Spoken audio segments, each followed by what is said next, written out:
me take one more phone call, 800-600-KOGO. Dan in Sarah Mesa. Yeah, I'm a Ron Paul supporter, so you asked for Ron Paul supporters to chime in. I would be happy to tell you why. Let me ask you this. Were you always a Ron Paul supporter, or were you a Kane, the guy that jumped over to Ron Paul when Kane pulled out? No, I've never been a Keynes. I've never supported any of the current slate. They're all big government fans. Herman Cain's plan was revenue neutral. I want a plan that cuts government like Ron Paul's $1 trillion in the first year and balanced by the third year. Is that doable, Dan?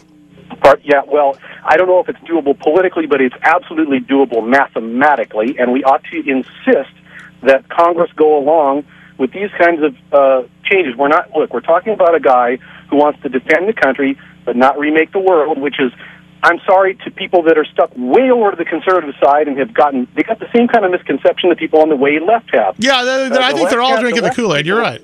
So the left people have a misconception that supporting your civil rights means having a giant entitlement state, and neither side gives a rat's behind that those duties are not outlined in the Constitution as legal. We're supposed to have a defense, so people are afraid to attack us, but not afraid of us all the time. And we're supposed to have an ultimate defense of civil rights at the federal level, but we're not supposed to have these giant. The states can do things like Social Security and things like this.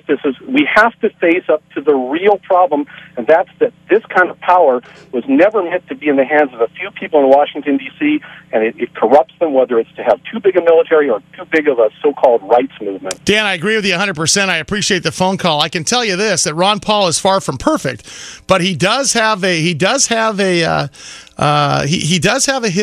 of put it this way.